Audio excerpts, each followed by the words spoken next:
गायत्री निगम की आत्मा जो भी हुआ उसके लिए क्षमा कर दीजिए। मैं दिल से चाहती हूँ कि आपको शांति और मुक्ति मिल जाए और हमें भी शांति मिल जाए। आप परलोक सिधारिए जहां आपको होना चाहिए। हाँ माँ। हेलो लक्ष्मी।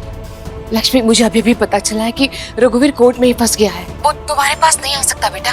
मुझे बड़ी घबराहट हो रही है। तुम उसके बगैर कैसे कर पाओगी?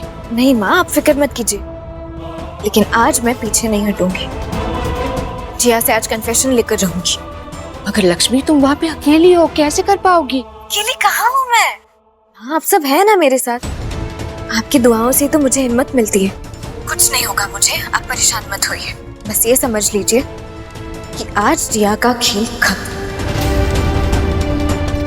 मंगल लक्ष्मी के आने वाले एपिसोड में एक अलग ही ट्विस्ट देखने को मिलने वाला है। यहाँ पर गायत्री फंसा लेगी भाई जिया को अपनी जाल में, अब भेजेगी बुआ को यहाँ पर, और बुआ देखो किस तरीके से क्या जाल बुनती है, क्योंकि अभी तक तो भाई जिया सबको फंसा रही थी। यहाँ पर जिया अपना जुर्म कबूल ही नहीं कर रही है कि मैंने कार्तिक के संग क्या किया था, मैंने फंसाया है।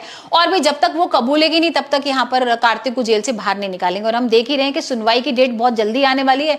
लक्ष्मी गायत्री सब लोग बहुत परेशान हो रहे हैं, उनके जितने अभी तक प्लान थे ना सब खराब हो गए। तो अब देखते हैं यहाँ पर जो कार्तिक की बुआ है वो किस तरीके से जिया को फंसाएगी और सच उगलवाएगी, और भी जिया अपना जुर्म कबूल लेगी और यहाँ पर कार्तिक को जेल से बाहर निकालेंगे। वैसे यहाँ पर लक्ष्मी भी पूरी कोशिश कर रही है, और हमने देखा ही था ना कि लक्ष्मी ने किस तरीके से भेस बदल के यहाँ पर भाई कोशिश की थी कि यहाँ कार्तिक जो है जेल से बाहर आ जाए, जिया अपना जुर्म कबूल ले, लेकिन अभी तक ऐसा नहीं हुआ है। तो देखते हैं आने वाले एपिसोड में क्या आएगा।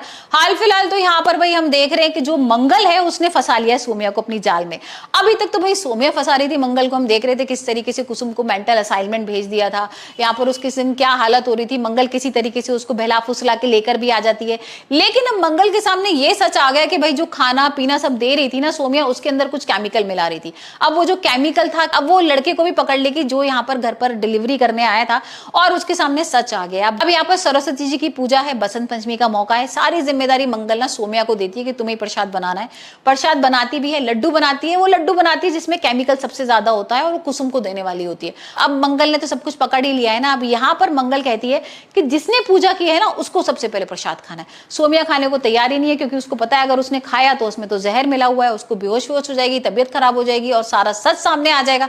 लेकिन किसी तरीके से मंगल भाई उसको खिला देती है, जोर जबरदस्ती करके उसके मुंह में ठूस देती है। और यहाँ हम देखेंगे कि सोमिया का अलग ही एक रूप देखने को मिल रहा है, चिल्ला रही है, चीख रही है, बेहोश हो गई है। आदित्य घबरा गया है, लेकिन आदित्य के सामने ये सच आ गया है कि भाई ये सारी हरकतें जो कुसुम के संग हो रही थी वो सब सोमिया कर रही थी। और अब देखते हैं कि आदित्य क्या करने वाला है सोमिया के संग, क्या उसको धक्के देके घर से बाहर निकालेगा, अपनी जिंदगी से बाहर निकालेगा, या यहाँ पर भाई सोमिया कोई और नई चाल चलने वाली है। क्योंकि भाई सोमिया अभी तक तो हार मानती नहीं है, हमेशा से कुछ भी जब सच सामने आना होता है तो कुछ ऐसा पागल बना देती है आदित्य को कि उसको समझ में नहीं आता कि भाई ये मंगल गलत है या सोमिया गलत है। लेकिन इस बार तो मंगल ठोस प्रूफ के साथ भाई यहाँ पर पर्दाफाश कर रही है सोमिया का, तो हो सकता है सोमिया को घर से बाहर निकाल दिया जाए।